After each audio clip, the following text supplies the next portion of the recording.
Okay, good morning everybody, and thank you for introducing me, Jackie. I'd like to move on really to talk about reshaping the boundaries of negative pressure wound therapy in the treatment of acute and chronic wounds, and to take a look at the International Consensus Panel recommendations.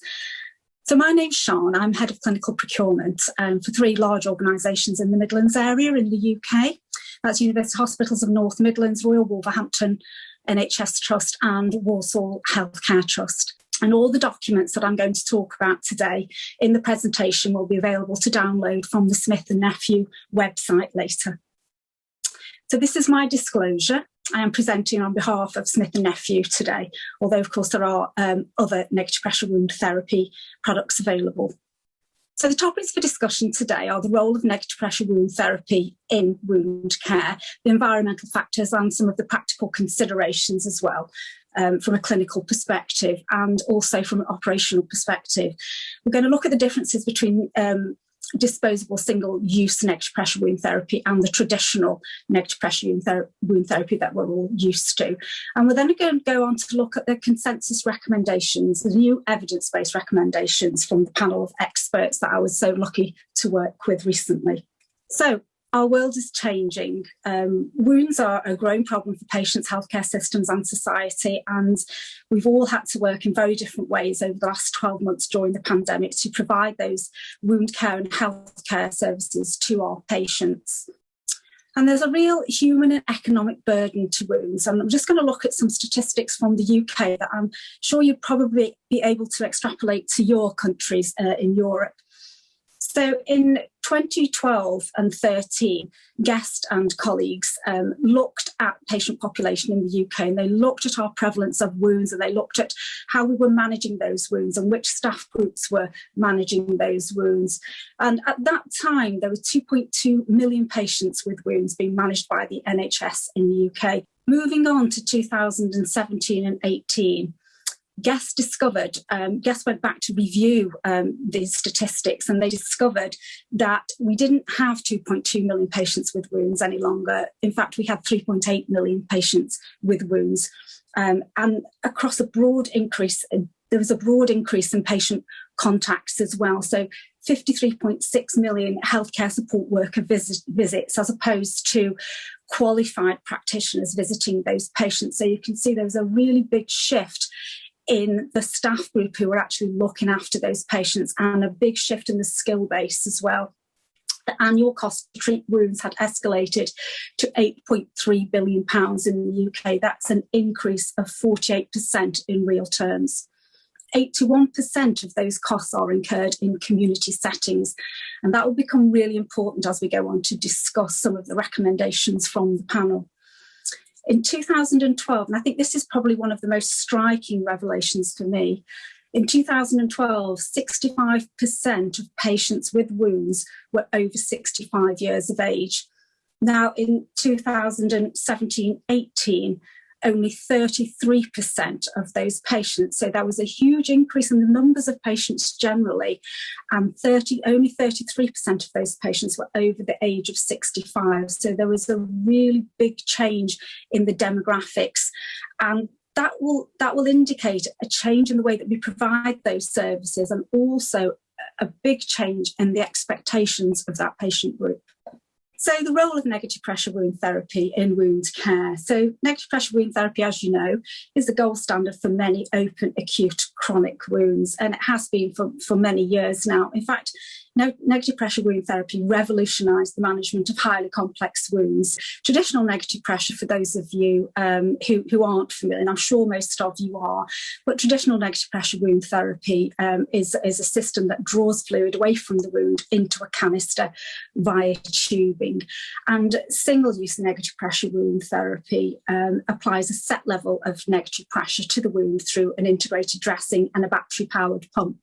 Some systems do have an integral canister as well that holds a very small amount of fluid. We're talking probably about 50 or possibly 100 mils, very, very small amount. The pico dressing evaporates up to 80% of the fluid that it absorbs. And of course, we know the traditional negative pressure wound therapy, we would use a filler, and that might be a gauze or a sponge type dressing, dependent on the type of wound and the position of that wound. And you can see here, this is a very deep and complex wound that we're using the therapy with. Whereas a single-use negative pressure unit is it's an off-the-shelf option. It's packaged as a single product, as a dressing, and it's applied as a dressing. And as you can see there, it's got a very small pump that applies a consistent pressure to the wound bed, and fluid is absorbed into the dressing and evaporates. So in 2020, Kirstner and colleagues reviewed the current situation for clinicians who were accessing and operationalising negative pressure wound therapy systems. And they concluded that there were many shared challenges here, and that there was a requirement for some clear direction. And I think this is what was very interesting for me when I collaborated with the global group, looking at how we might tackle these directives. And I did wonder whether there would be some disparity globally, whether we would have different problems, but that really wasn't the case. Very many of the challenges that I face as a clinical nurse specialist in the UK were also shared quite widely. So the clinical challenges associated with negative pressure wound therapy, and the operational challenges shared with negative pressure wound therapy, and also the financial pressures. So we're going to look at these individually now. And all of these were supported in that document by Kirstner and colleagues. What they said was there was a lack of evidence-based guidance to inform the appropriate and timely use of negative pressure wound therapy systems. And we know that whilst there is quite a lot of evidence and anecdotal evidence, and there is some RCT evidence, there still is quite a lot of confusion amongst clinicians about when they should initiate negative pressure therapy, how they should assess it, and at what point they should discontinue this. Patient quality of life as well has also been under wide discussion, and considerations for patient adherence to these therapies. 20% of patients in some studies actually stopped using traditional negative pressure early, citing issues with mobility, pain. And again, 50% of cases identified in some of these studies, the patients said that it really, really restricted their daily activities and could be quite embarrassing as well if they wanted to leave the house. So operational challenges with negative pressure wound therapy. Well, I really could talk to you for a week about this. It's been quite a challenge for me for 20 years. There are very complex logistics in managing a fleet of devices, and many organisations may have between 10 and 50 devices on site at any one time. Some of the evidence here tells us that we might spend more than 5 hours a week on the logistics and administration around managing these devices. Well, I can tell you that's a gross underestimate. 20% of hospitals report losing pumps. Well, I can tell you it's an awful lot higher than that. Complex discharge process as well. So inter-hospital transfers can be quite difficult. Length of stay, an increase in hospital days because perhaps we've had a delayed discharge for this. So, and I would say we probably don't count cost there, but we would count capacity. So that the ability for us, because in the UK we do run at almost 100% capacity for hospital beds. So any delay in patient transfer will have an impact on patient flow for us. So can be quite significant. Complex billing as well, because patients move around quite a lot. So that's billing for rental of units and also for the cost of the consumables as well, and acquiring those consumables in quite a wide range. So we've got issues there around storage, delivery, all kinds of issues there. And also in the literature, we see that 11% of invoices are disputed. And I think it might possibly be a little bit higher than that as well. And that's simply because if the way many UK hospitals work is that each clinical area might hold its own budget, and the patient will move around between clinical areas because they probably had a very, very complex situation, and they will step down as their medical condition improves, or they will move out, as we say, to another hospital area. So It's very, very difficult to track the use of some of these devices for invoicing purposes. And clinical time, some of these procedures can take a significant amount of time, and obviously we've all talked about training requirements. There's a raft of training needs for nurses to be able to apply these medical devices. And financially, I know we probably touched on some of this as part of the operational issues as well, but increased hospital costs related to low negative pressure wound therapy use can be an issue as well. So if we are renting units, or indeed if we have invested in units at a capital cost and we don't use them effectively, some of the cost saving that we predicted may be lost there. And in an ideal world, the whole patient episode and the cost of the negative pressure wound therapy would be improved, because that's the whole value of the system, is that we apply it early, we achieve good healing for the patient, we achieve pain management, we're able to get the patient up and mobile a lot faster, and we're able to get the patient home with a wound that is progressing really well.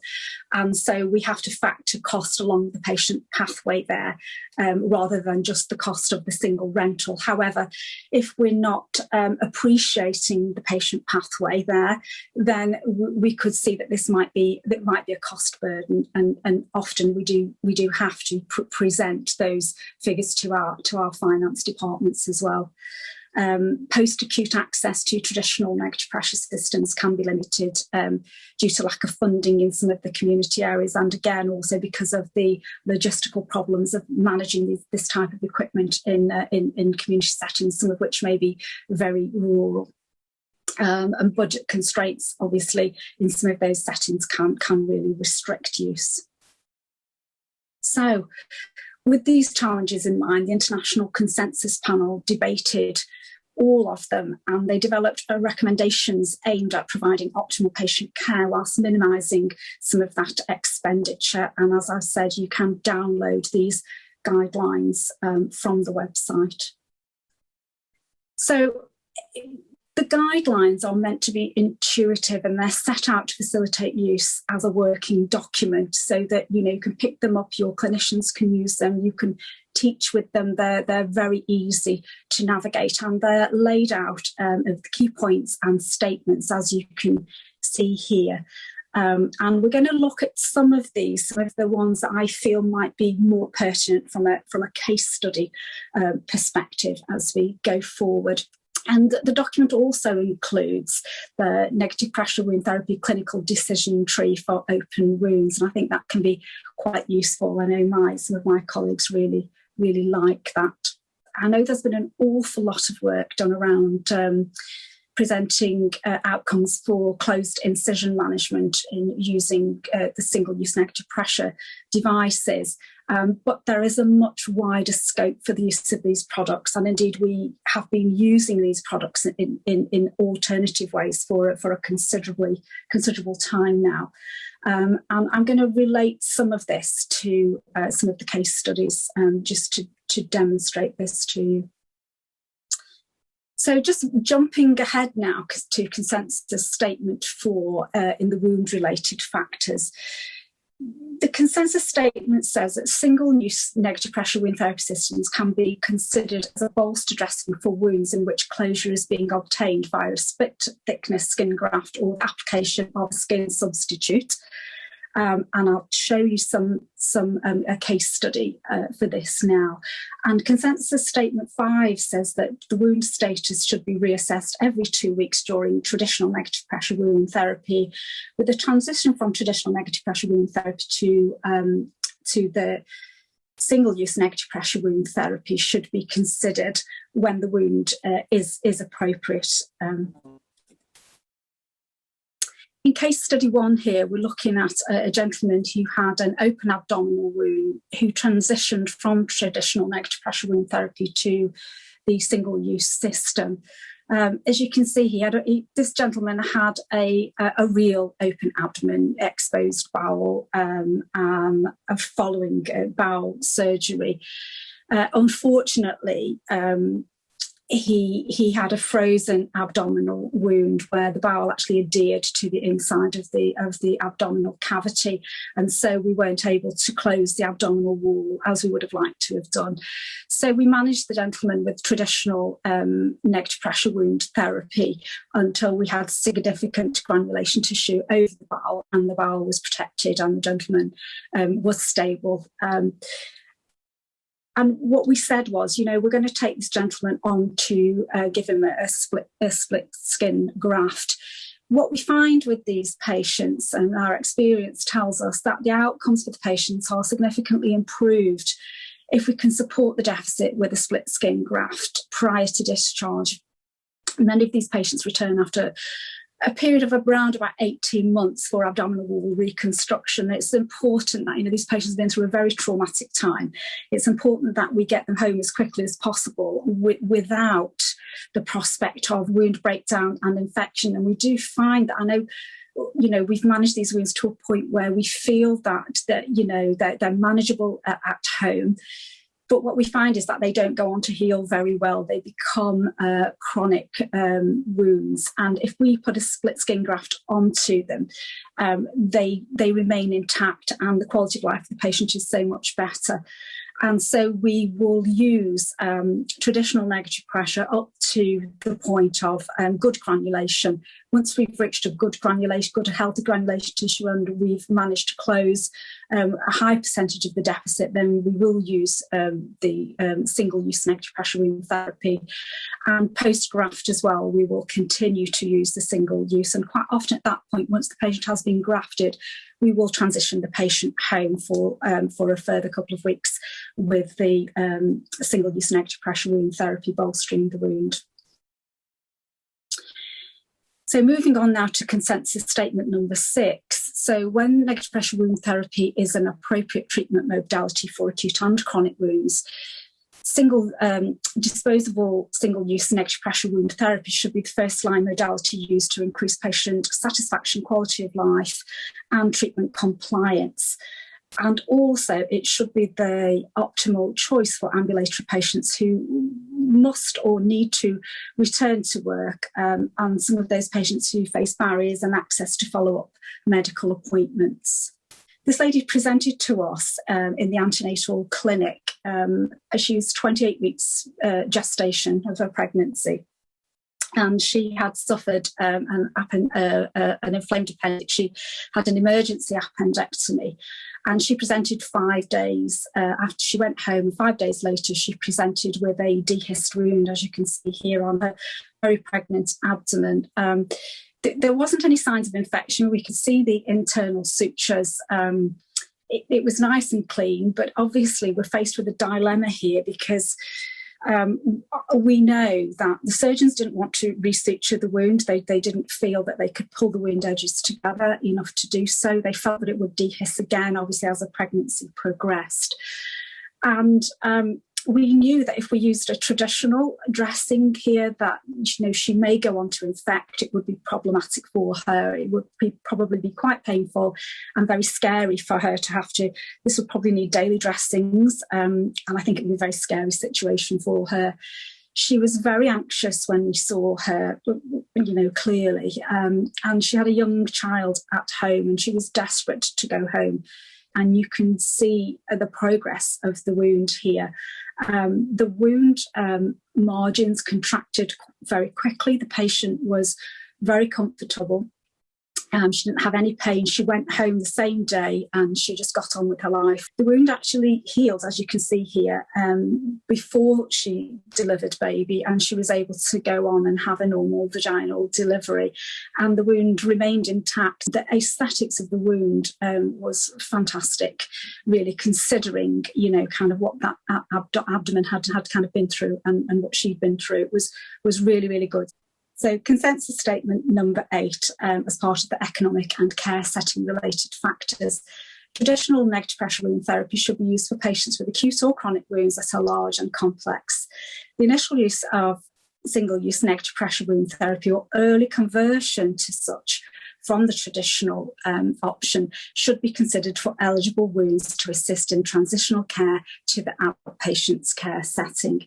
And the application of single-use negative pressure wound therapy as initial therapy modality or as a conversion from traditional negative pressure wound therapy. We must consider here the changing demographics, as we said earlier, to the younger patient profile that we saw in the guest paper. And this is not just about work, but it's also about patient expectations as well. So we all know, many of our patients, when we discuss options with them, many of those patients will already be aware of the variety of options that are available for their wounds, and many of those patients talk to us now about single-use therapy options. This case study I'm sharing this with you just to show that this is not a new way of working. We've actually been using disposable single-use negative pressure in this way for many years. This is a case study from 2011, and this is when this therapy was very new to us. The reason we used the therapy with this patient was because, as you can see, he's got a dehisced abdominal wound and he's got a stoma site as well. He was a young gentleman, a 34-year-old gentleman, who was not expecting this outcome with his wound. He was very, very anxious. He ran a business and he was desperate to go home. The single-use option was very new to us at this time. We felt the wound might be slightly too deep to use with the therapy, and we did use a gauze-type filler with this wound to fill the void. And we applied the dressing. The patient was very, very happy, and we planned to go back and visit the next morning. When we went back early the next morning to see the patient in the clinical area, he'd actually discharged himself overnight. In the night, his stoma had leaked, and he'd got some content on the dressing. It probably didn't need to be changed, but he wasn't sure what to do. So he changed the dressing himself. He said he knew it needed to be changed. There were instructions in the box, and it was very easy, and he didn't really understand why I was so concerned. And you can see from the photographs here that the wound actually went on to heal, and it actually healed very quickly. But we thought, gosh, if he could go home and do this by himself, then what was the potential for this type of therapy? And I think during the last 12 months, where we've seen an absolute necessity for this in some cases, that it has been perfectly possible. And if you look at the demographics again, the expectations of that younger patient group, then I really think that this is something that we need to think more about going forward. So, and finally, onto my last slide, we also need to look at the economic and healthcare-related factors of negative pressure wound therapy. And PICO dressings represent a mean wear time of 6.5 days compared to 3.1 days with traditional negative pressure wound therapy. So a considerable saving there on time and resources. PICO dressings demonstrated a quicker dressing application, which helped reduce patient visit times and the healthcare professional associated costs. In studies, the use of disposable negative pressure wound therapy systems in 21 patients with varying wound types facilitated early patient discharge and subsequent outpatient management, and enhanced patients' quality of life and reduced associated hospital costs. And these are all themes that have run through the whole presentation. So it's just something that we really need to think about going forward. And I would really encourage you to download all of these documents, and so that we can reflect on them, and it can help us to facilitate our services in future. So, key takeaway points and closing remarks. So, optimal decision making in negative pressure wound therapy, it really can unlock improved clinical and patient outcomes. Operational efficiencies, there's lots to think about there, isn't there? And quicker patient discharge, and also cost savings and resource optimization.